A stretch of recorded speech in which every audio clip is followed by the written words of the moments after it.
네, 지금 우리는 산상수훈의 말씀을 함께 나누고 있습니다. 메시아 되신 예수님이 말씀하시는 것 중에 가장 중요한 부분이라고 말씀을 드렸어요. 마태복음 5장, 6장, 7장. 이 마태복음 5장, 6장, 7장의 이 중요한 말씀을 전하시기 위해서 마태복음 1장부터 4장 동안에는 이분이 바로 그 메시아이십니다. 이것을 입체적으로 조명해 주고 있습니다. 급기야 예수님이 스스로 메시아이심을 드러내셨죠. 어떻게 드러내셨어요? 간질병, 중풍병, 각종 환자들, 병들 고치시고 귀신 들린 자를 고쳐주셨습니다. 이쯤 되니까 드디어 이분이 진짜 메시아가 맞구나. 그러면서 이분이 도대체 무엇을 가르치셨는가? 여기에 사람들이 귀를 기울입니다. 이 내용의 말씀이 5장, 6장, 7장이라고 말씀을 드렸어요. 자, 오늘 6장의 말씀을 1절부터 쭉 읽어보면 자선에 대해서, 기도에 대해서, 금식에 대해서 각각 말씀하시는데 이 말씀을 여러분들이 묵상하실 때 예수님께서 여러 가지 다양하게 버라이어티하게 말씀해 주시는구나 이렇게 보시면 안 되는 거예요. 요한복음 17장 유언장으로부터 시작해서 마태복음 5장, 6장, 7장은 일맥상통하는 굉장히 중요한 메시지를 전해주시고 계신데 이 메시지의 내용이 사실상 창세기부터 요한계시록까지 굵직하게 우리에게 전해주시는 중요한 말씀입니다. 우리 기독교 신앙이란 뭐냐 도대체? 예수 믿는 사람으로서 우리는 이 땅에 어떻게 살아야 되죠? 이렇게 깨알같이 하나님이 많이 말씀하시는데 도대체 하나님의 뜻은 뭡니까? 하나님의 뜻대로 산다는 것은 무엇을 의미합니까? 이 모든 질문에 대답해 주는 것이 요한복음 17장이요, 마태복음 5장, 6장, 7장입니다. 그래서 우리가 지금 이 말씀을 지나가면서 기독교 본질이 무엇인가? 우리가 성도라면 끊임없이 깊이 있게 생각해야 할 내용이고 나는 이대로 실제적으로 사느냐 못 사느냐 이것은요 종이 한 장 차이가 아닙니다. 굉장히 중요한 내용이 될 수 있습니다. 우리가 요한복음 17장 말씀을 나누면서 예수님이 기도를 드렸다 이렇게 말씀하셨어요. 다시 말해서 예수님의 세 가지 소원이라 그러면 첫째, 제자들이 하나가 되게 해 주십시오. 예수님의 소원이 첫째인데 이 소원을 받았다고 예수님의 제자라고 말하면서 교회 안에서 서로 쌈박질하고 미워하고 질투하고 있다면 이건 치명적인 거죠. 이것 때문에 교회가 사실은 욕먹고 있는 거죠. 어떻게 하나가 돼요? 거룩하게 하소서. 십자가에 자기 자신을 못 박아야 된다는 얘기입니다. 세 번째, 우리 모두가 그리스도 안에서 하나가 되게 해 주십시오. 우리가 십자가를 지고 한 자리에 모인다면 하나가 될 수밖에 없고 이것이 주님이 원하시는 진정한 교회다 하는 것입니다. 교회란 하나님과 죄인이 하나 된 곳이 교회입니다. 하나 되기 위해서 하나님이 먼저 십자가 지셨어요. 성도란 나도 예수님처럼 십자가 지겠습니다. 내 의지 내려놓겠습니다. 내가 좋아하는 스타일 내려놓겠습니다. 내 생각 내려놓겠습니다. 내 욕망 내려놓고 하나됨을 위해서 함께 하겠습니다. 우리가 지난주에는 종교인들이 지켜왔던 것처럼 말씀을 지키면 안 된다라고 예수님이 경고하시면서 어떻게 살라고요? 빛으로 살아야 되고 소금으로 살아야 된다. 여러분의 착한 행실로 하나님께 영광을 돌릴 수 있는데 그 착한 행실은 팔복의 태도의 삶이어야 된다. 가족들을 또 이웃들을 성도 상호 간에 뿐만 아니라 불신자들까지도 사랑해야 된다. 아버지 하나님처럼 완전해야 됩니다. 어떤 사람이 완전한 거예요? 내가 좋아하는 사람만 좋아하는 것이 아니라 하나님처럼 나를 향해서 박해하려고 하는 사람, 핍박하는 사람, 원수까지도 그렇게 사랑하라. 오늘 주기도문 말씀입니다. 이것은 단순한 기도의 제목이 아닙니다. 하늘에 계신 우리 아버지, 이렇게 시작하죠. 창조주 하나님께 피조물이 뭐라고 부를 수 있도록 허락하셨냐면 아버지, 이렇게 부르신 거예요. 너희는 나를 아버지라 불러라, 이렇게 말씀하신 거예요. 이 말씀 속에는 단순한 호칭이 아니에요. 아버지는 자녀에게 모든 유산을 물려주십니다. 하늘의 모든 것들을 내가 너희에게 다 주겠다는 의미가 들어있는 것이 아버지, 이겁니다. 여러분, 죄인이에요. 우리는 하나님과 원수되었어요. 진노의 방망이로 단 한순간에 이 땅에 지워버려도 마땅한 존재입니다. 그럼에도 불구하고 하나님께서 우리에게 아버지라 불러라, 이렇게 말씀하세요.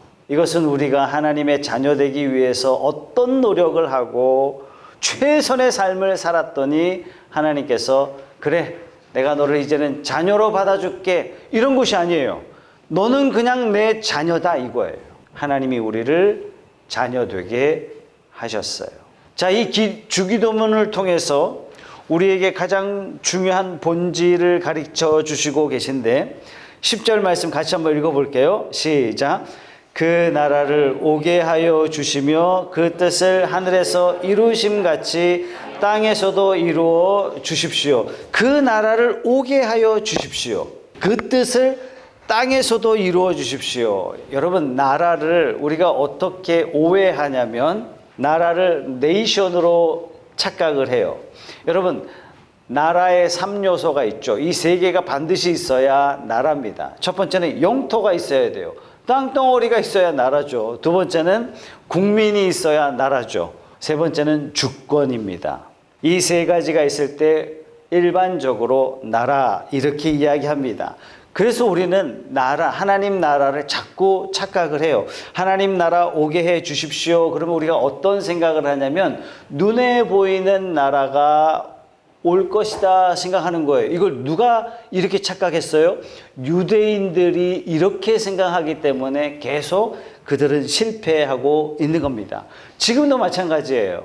하늘에서 강한 빛과 구름으로 황금집이 내려오고 하나님이 이 땅에 내려오셔서 이 악당들, 나를 괴롭히는 모든 악당들 다 처리하고 그동안 내가 얼마나 고생했는지 하나님께서 내 눈물을 훔쳐주시면서 고생했다, 지금부터 천국이다, 이렇게 이루어지기를 기대하고 있단 말입니다. 최소한 다윗 같은 왕이 나타나서 깡그리 몰아내시고 내가 지금 이 땅에서 고통받고 있는 모든 것들을 위로해 주실 상태로 변화되는 것. 여러분, 그의 나라가 오게 해 주십시오. 여기서 이 나라를 영어로 쓰면 네이션이 아니라 킹덤이에요. 킹덤은 어떤 개념이냐면 영토적인 개념이라기보다도 주권입니다. 여러분, 루이 14세를 잘 아시죠? 그죠? 루이 14세가 뭐라고 이야기했어요? 그 유명한 말, 짐이 곧 국가다. 여기서의 국가는 네이션이 아니라 킹덤이에요. 내가 땅이다, 이런 얘기가 아니거든요. 내가 모든 세상에 대하여 내 마음대로 할 수 있는 절대 권력자다, 이러한 차원에서 짐이 국가다, 이렇게 이야기했거든요. 바로 그 개념이에요. 모든 통치권이 내 안에 있다 하는 그런 의미에서의 킹덤입니다. 이 말은 어떤 의미냐면 나는 성도가 되겠습니다. 하나님 나라 오게 해 주십시오. 이 말씀은 나는 이 땅에 육신을 입고 살지만, 나는 대한민국 국민으로 살고 있지만, 나는 이 땅의 신자로서 내 삶의 영역에 하나님의 사랑, 하나님의 진리, 하나님의 의, 하나님의 능력과 하나님의 지혜가 통치되는 그러한 삶이 되겠습니다. 하나님의 의에 통치받는 삶을 살겠습니다. 이 세상 사람들은 전부 다 좌로 가야 복 받는다고 다 이야기한다 할지라도 하나님 말씀에 오른쪽으로 가야 네가 진짜 복된 길이야 라고 말씀하신다면 세상 사람들이 다 이리 가도 나는 이리 가겠습니다, 이렇게 말하는 거예요. 이렇게 살아서 설령 이 땅에서 야 이 바보야 이런 말을 듣는다 할지라도 나는 하나님 말씀대로 살겠습니다. 나는 이 땅에 살고 있지만 내 소속은 실제는 하늘입니다. 이렇게 살겠다는 뜻이에요. 이거를 빌립보서 3장 20절은 이렇게 표현했습니다. 그러나 우리의 시민권은 하늘에 있습니다. 그곳으로부터 우리는 구주로 오실 주 예수 그리스도를 기다리고 있습니다. 미국에서 파송한 서울에 있는 미국 대사관 직원은요, 분명히 미국 시민권자예요. 아무리 한국 음식이 좋고 한국 문화가 그렇게 사랑스럽다 할지라도 그 대사관 직원은요, 철저하게 미국의 원리와 원칙을 따라 삽니다.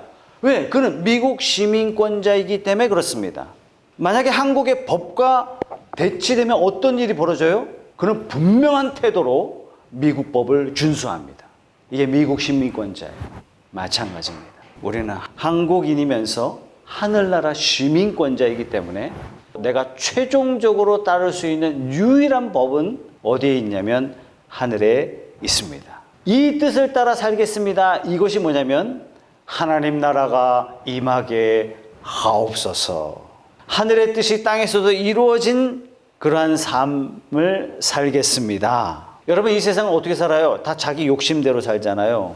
내 욕심대로 안 되면 분노하고, 내 뜻대로 안 되면 내 길을 막는 사람이 있다면 복수의 칼을 가는 것이 세상이지만, 자신의 뜻을 실현하고자 살인도 저지를 수 있는 게 세상이지만, 나의 유익을 위해서라면 다른 사람을 짓밟고 가는 것쯤이야 가능한 것이 이 세상이지만, 나는 하늘의 원리로 살겠습니다. 이것은 하나님이 원수를 사랑하신 것처럼 나도 그렇게 살겠습니다.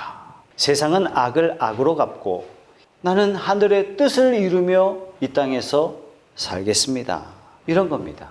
예수 믿는다는 것은 우리가 생각하는 것보다 훨씬 더 높은 뜻을 담고 있어요. 예수 왜 믿어요? 예수 왜 믿어요? 죽어서 천국 가니까. 여러분, 그 이상이에요. 나는 여전히 이 세상에 살고 있지만 지금 나를 다스리시는 분은, 나를 움직이시는 원리는, 내 삶의 원리는 하나님입니다. 대한민국 헌법을 준수하지만 하나님의 말씀이 내 삶의 최종 가치입니다. 여러분, 이게 하나님 나라가 이 땅에 오게 해 주십시오. 그래서 성도는 갈라디아 5장 22절의 말씀에 그러나 성령의 열매는 사랑과 기쁨과 화평과 인내와 친절과 선함과 신실과 온유와 절제입니다. 이런 것들을 막을 법이 없습니다. 십자가의 내 육적인 생각들, 세상적인 철학과 가치관들, 이 세상을 살기 위해서 가질 수 있는 욕망과 시기와 질투를 저 십자가에 못 박았습니다. 저도 예수님처럼 살겠습니다. 이것이 나라가 이 땅에 오게 하십시오. 이 땅에 살지만 저는 하늘의 원리로 살겠습니다. 이것이 바로 나라가 오게 하십시오 하는 내용입니다. 그럼 하늘의 원리는 뭡니까? 여러분 생각하세요?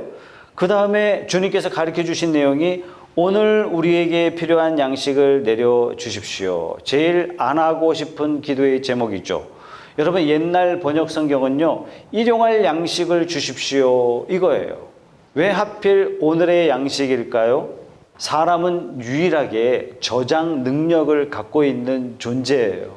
유일하게 통장에 돈을 쌓아두고 사는 존재가 인간입니다. 유일하게 창고에 곡식을 가득 채워두고 사는 것이 인간이에요. 통장 하나 가지고 만족 못해요. 집 한 채 가지고 만족할 수는 없죠, 우리가. 그런데 주님께서 이렇게 기도하라. 오늘의 양식만 놓고 기도하라. 왜 이렇게 말씀하셨을까요? 만약에 이렇게 우리가 생각하지 않는다면 이거는 사실상 주님의 뜻에 반하여 사는 거나 마찬가지거든요. 여러분 생각해 보세요. 여기에 대한 답은 조금 이따 내리도록 하고요. 12절 말씀에 이렇게 기도하라 그러면서 이렇게 말씀하세요. 우리가 우리에게 죄 지은 사람을 용서하여 준 것 같이 우리의 죄를 용서하여 주십시오. 하나님 앞에 기도할 때 이렇게 기도하라는 얘기예요. 하나님, 제가 이 옆 사람을 용서해 줬습니다. 이것처럼 하나님 저를 용서해 주세요. 이렇게 기도하라는 얘기예요.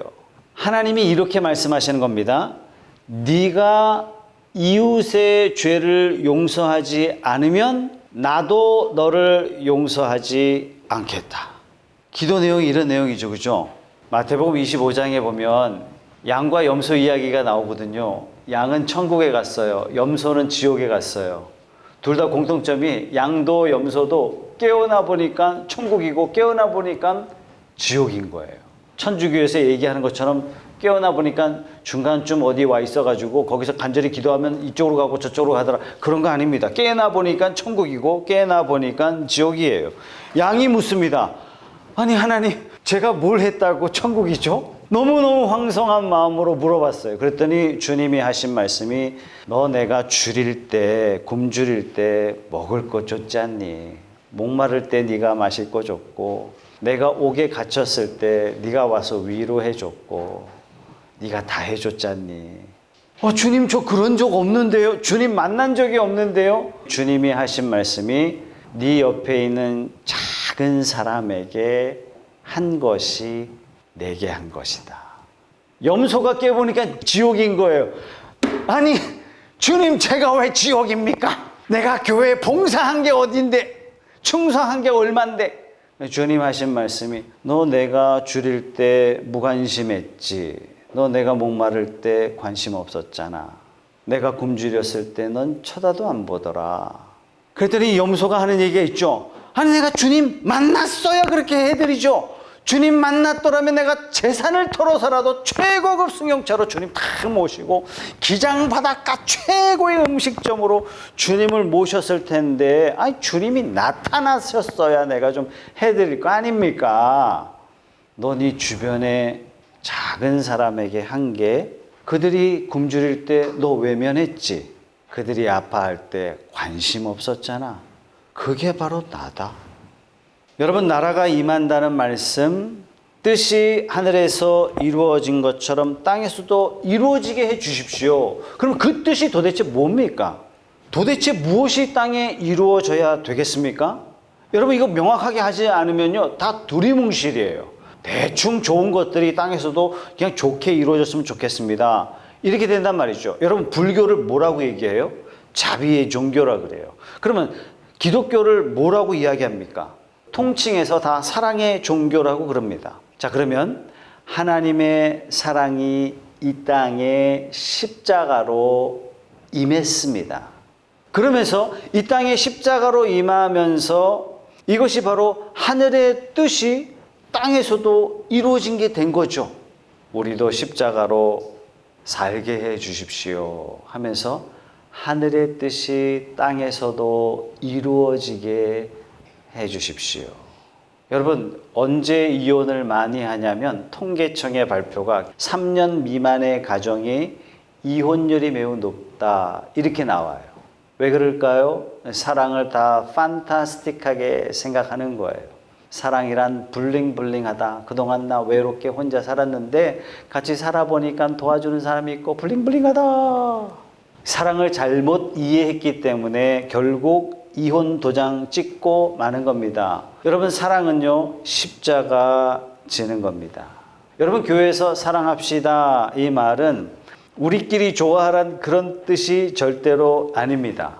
사랑의 대표적인 표현은 용서입니다.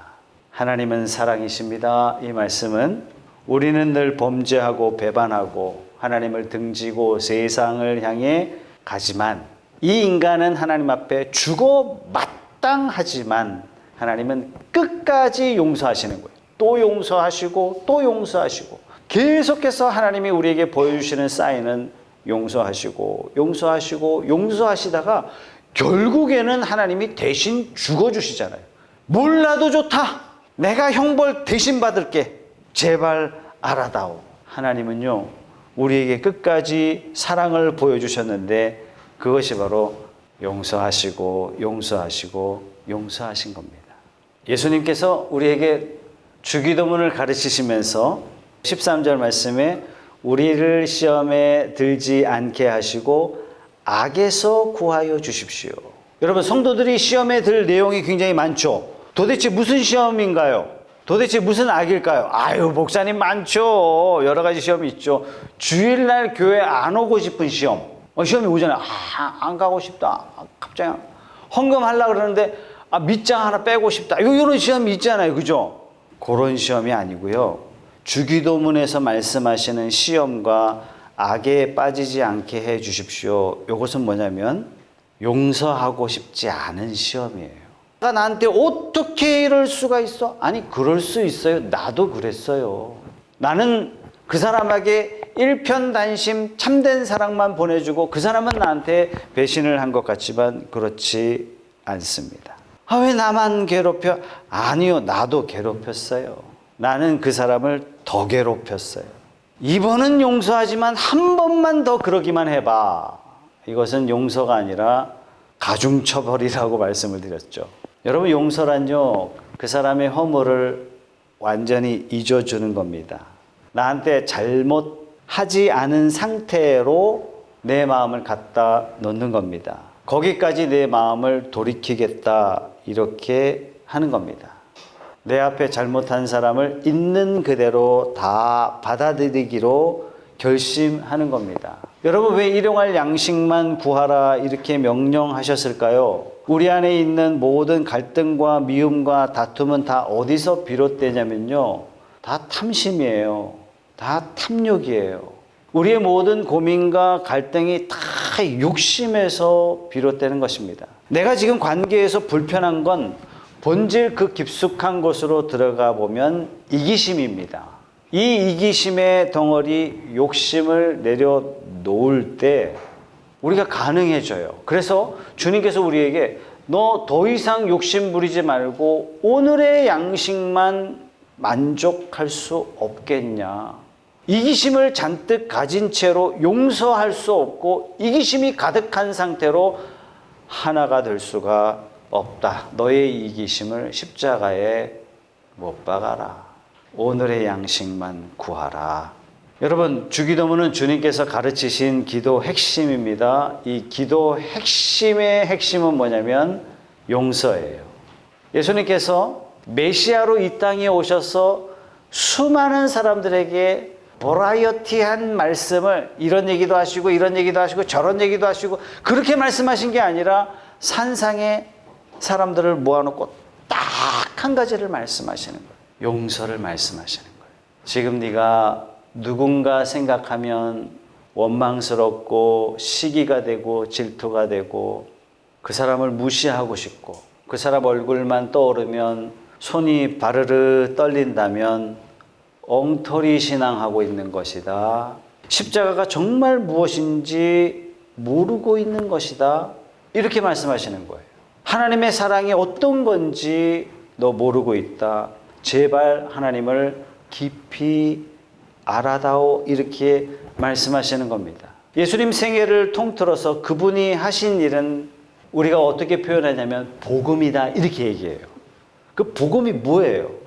예수님 자기 자신을 버려서 우리를 용서하신 겁니다. 하나님이 인류에 보여주신 모든 기적과 모든 표적과 모든 가르침은 딱 한 가지로 흐르고 있어요. 용서로 흐르고 있습니다. 성경 66권에 수많은 사건이 나오고 수많은 영웅들이 소개되고 있고 수많은 내용들이 소개되고 있는데 결국 이것들을 통해서 하나님이 궁극적으로 우리에게 보여주고 싶은 것은 딱 한 가지, 하나님의 사랑, 하나님의 용서입니다. 여러분, 주기도문이 끝나자마자 어떤 말씀이 나오는 줄 아세요? 그게 14절 말씀입니다. 너희가 남의 잘못을 용서해 주면 너희 하늘 아버지께서도 너희를 용서해 주실 것이다. 그러나 너희가 남을 용서해 주지 않으면 너희 아버지께서도 너희의 잘못을 용서해 주지 않으실 것이다.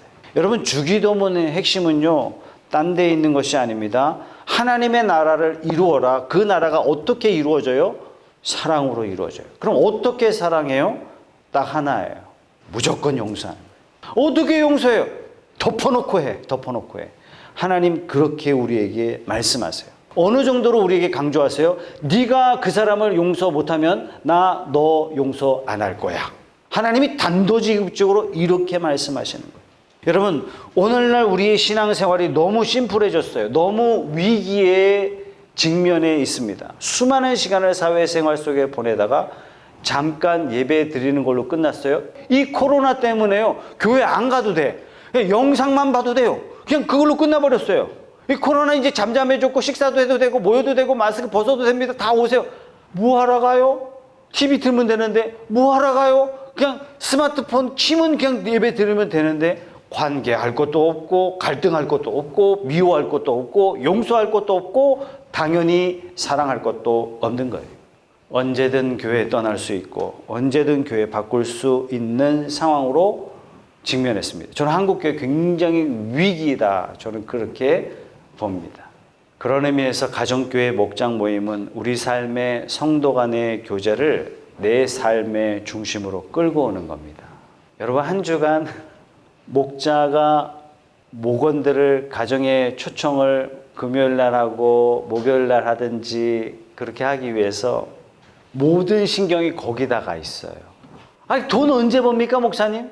해보세요. 하나님이 돈 벌게 해주시나 안 해주시나. 내가 당신을 주님처럼 섬기겠습니다. 이런 고백으로 사는 거예요. 열받을 일 없을까요? 무지하게 많아요. 왜? 적당히 만나고 헤어지는 게 아니기 때문에. 그런데 나도 주님처럼 인내하며 사랑하겠습니다. 나도 십자가 지며 예수님처럼 살겠습니다. 여러분, 요거 실천하는 장이 가정교회요 목장 모임입니다. 예수님께서 이 땅에 메시아로 오셔서 가르치셨어요. 예수님이 이 땅에 오시면서 모든 질병을 고치시면서 내가 메시아다라고 본인이 나타내셨거든요. 인간이 손댈 수 없는 것들을 고치셨어요. 그러면 내가 지금 해결할 수 없는 문제 해결하시겠네, 예수님? 예, 맞아요. 그런데 이 말씀을 보시면서 우리가 정말 촉각을 곤두세워야 할 건 뭐냐면, 이분이 모든 질병들을 고치시는 거 보니까 메시아 맞네? 그렇다면 그 메시아가 뭐라고 말씀하시는가? 이거는 우리가 다 귀담아 들어야 할 말씀이란 얘기죠. 그토록 기다려왔던 메시아가 가르치세요. 여러 가지를 가르치신 게 아니에요. 딱 한 가지를 가르치셨어요. 오늘 우리 주기도문에서 처음부터 마지막까지 예수님께서 우리에게 어떤 삶을 살라고 가르치시냐면 용서하며 살아라. 인간들이 너무 용서가 없어서 가르치셨을까요? 아니에요. 이걸 가르치신 이유는 딱 하나입니다. 네가 그렇게 용서받을 거야. 이렇게 가르치시는 거예요. 네가 믿는 하늘 아버지가 바로 이런 분이시다. 이걸 지금 가르치시고 계신 것입니다. 여러분, 인류의 첫사람 아담으로부터 범죄한 그 인간이 반드시 필요했던 건 딱 하나예요. 하나님께 나아가기 위해서 반드시 필요한 딱 한 가지는 뭐냐면 용서받음이에요. 인류 역사는 하나님이 인간을 어떻게 용서해 주시는지 보여주세요. 결국에는 하나님 자신이 십자가 지시면서 용서의 마침표를 찍고 마셨잖아요. 이 하나님의 용서하심의 사랑을 입었다. 우리가 그리스도를 따라 성도가 되었다. 성도가 되면 사명을 주시잖아요. 어떤 사명 주실까요? 여러 가지 버라이어티하게 이야기합니다. 다양하게 이야기합니다만 이것도 딱 하나예요. 어떤 사명? 나도 그리스도처럼 용서하며 살겠습니다. 그게 어떤 이에게는 교사가 되어서, 그게 어떤 이에게는 비즈니스 현장으로, 그게 어떤 사람에게는 전문 선교사로서 다양하게 나타날 뿐이지만 우리의 사명은 딱 하나입니다. 그래서 교회란 예수님의 제자가 되기로 한 성도들의 모임이기 때문에 예수님처럼 삶을 실천하는 현장이 될 수밖에 없습니다. 예수님처럼 서로 산다면 이곳이 살아있는 교회요. 이곳이 가장 복된 교회요. 예수님 말씀하신 대로 이루어지는 곳이라면 이곳이야말로 천국이 아니겠습니까? 하나님 나라가 이곳에 임하게 해 주십시오. 하나님, 나도 세상처럼 저들을 대하는 것이 아니라 하나님처럼 이 사람을 용서하게 해 주십시오. 이것이 이루어지는 곳이 하나님의 왕국이요 하나님의 나라가 되는 것입니다. 여러분 빠삐용이라는 영화 보셨습니까? 저는 아마 한 5번은 본 것 같습니다. 본래 소설 빠삐용이 영화로 만들어진 겁니다. 한 술집에서 사건이 일어납니다. 악덕 포주가 살해당하게 되죠. 이 자리에 빠삐용이 있게 됩니다. 살인 누명을 받아서 결국 중범죄자들만 가는 수용소에 들어가게 됩니다. 가슴에 나비 문신이 있다. 그래서 프랑스 말로 그게 빠삐용. 그래서 이름이 돼버리죠. 68년도 발표된 소설을 원작으로 해서 73년도에 영화로 만들어졌습니다. 영화 부분에서는 이 소설의 끝부분 가장 중요한 부분이 생략되어 있어요. 영화에서는 주인공이 탈출하는 것으로 영화를 마무리하지만 소설에는 왜 탈출했는지가 나옵니다. 그는 탈출해서 자기 고향으로 가죠. 자기에게 잘못 판결한 판사를 죽이기 위해서 그는 갑니다. 도착했어요. 어린 시절 다녔던 자그마한 그 교회 맨 뒷자리에 앉습니다. 내일이면 평생의 과업을 이룰 날입니다. 예배당 뒷자리에 앉는 그 순간 말할 수 없는 눈물이 자기 눈에서 흘러내리는 거예요. 그래서 고백합니다. 하나님, 그 판사를 용서하겠습니다. 오늘 주님께서는 우리에게 너희는 이렇게 기도하라. 주님 오시는 날까지 온 세상이 없어질 때까지 너희는 이렇게 기도하라. 다시 말해서 너희는 이렇게 살아야 된다. 예, 자식을 잘 키우는 거 정말 중요한 과업이에요. 사업을 크게 확장시키는 거 정말 중요한 일입니다. 건강하게 오래 잘 먹고 잘 사는 거 정말 중요한 일이에요. 그런데 주님께서 그것보다 더 중요한 게 있다. 하나님이 너를 용서하신 것 믿는다면 너도 용서하라. 그게 씻을 수 없는 아픔을 줬던 배우자가 됐든 이유 없이 너를 괴롭히는 직장 상사가 되었든 나의 것을 빼앗는 악한 이가 되었든 용서하라. 여러분, 교인이 되었다는 말 속에는 나도 이제 용서하며 살겠습니다. 목사님 아시잖아요. 저 인간을 어떻게 용서해요? 성도님 아시잖아요. 우리가 어떤 죄인에서 하나님이 우리를 용서하셨는지, 하나님이 나를 어떤 조건으로 용서하셨는지 우리 알잖아요. 그렇다면 내 자신을 확인할 수만 있다면 우리는 용서할 수 있습니다. 1990년대 말 한국교회 유행처럼 열린 예배, 찬양 예배가 번지기 시작했습니다. 한국교회 예배당에 청년들이 주축을 이루기 시작했어요.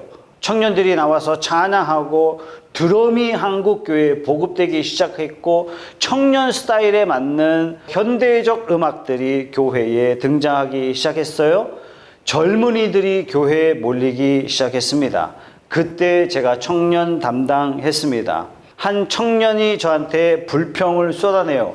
찬양 인도자예요. 목사님, 권사님이 찬양 제가 인도할 때 손도 안 들고 율동도 안 따라하고 찬양도 살살하고 가끔 우리가 조금 과격하게 몸을 움직이면 우리를 째려보는 것 같기도 하고 어쨌든 간에 권사님, 장로님들이 열정도 없고 뜨거움도 없고 이래가지고 되겠습니까? 그래서 제가 너희들이 배울 게 한 가지가 있다. 저분들은 내 마음에 안 든다고 배알이 꼴린다고 자리 박차거나 등 돌린 적이 없다. 20년, 30년 교회 다니는 동안 왜 마음에 안 드는 성도가 없겠으며 왜 갈등이 없었겠으며 설교가 안 들린 적이 왜 없었겠으며 30년 동안 목사가 마음에 과연 들었겠느냐. 그러나 그 숱한 세월을 묵묵히 이겨냈다. 얘들아, 이게 신앙 실력이다. 너희들이 방방 뜨는 그 열정적인 뜨거움이 네 눈에 안 보인다 할지라도 너보다 신앙이 더하면 더했지 결코 덜한 분이 아니다. 여러분, 용서하는 사람이 실력 있는 사람이에요. 어떤 사람이 장로 되면 돼요? 용서 잘하는 사람이 장로 되면 돼요. 어떤 사람이 집사 되면 돼요? 용서하기로 결단한 사람이 집사하면 돼요. 왜요? 이것이 하나님을 가장 많이 닮은 모습이거든요. 지난주에 말씀하셨잖아요. 평화를 이루는 사람은 복이 있다. 하나님은 그들을 뭐라고 부른다고요? 자녀다. 비로소 자녀다. 내 마음속에 용서가 시작될 때 하나님 나라가 임하게 되는 것입니다. 여러분, 목장 모임은요, 하나님 나라를 임하게 하는 모임이 될 것입니다. 내가 어떤 사람인지 확인하는 자리예요. 아, 맞다. 나 용서하며 살기로 했지. 아, 맞다. 나 십자가 지신 예수님 제자지. 이거 확인하는 자리가 목장입니다. 목장에서 고백해요. 이를 갈지만 그럼에도 이 사람 용서하기로 했어요. 저 용서 쉽지가 않아요. 그러면 목원들이 격려해 주는 거예요. 그럼에도 불구하고 우리 주님의 뜻 따라 살기로 했지, 함께 그렇게 살아봅시다. 그래서 내 삶에 이루어 가실 천국을 경험하며 누리는 귀한 모임이 될 것입니다. 사랑하는 성도 여러분, 신앙생활에 깊이 들어오십시오. 이것은 해도 되고 안 해도 되는 그런 것이 아닙니다. 저와 여러분의 삶에 부어주실 하나님의 그 풍성한 은혜가 넘치도록 흘러가게 될 줄 확신합니다. 여러분, 지금 이 순간 여러분 마음속에 꺼리는 사람이 있거든 선포하세요. 나도 주님처럼 용서하겠습니다. 그가 어떠한 행동을 했든지 관계없이 용서하며 살겠습니다. 그럼 하나님께서 그 길을 열어주실 것입니다.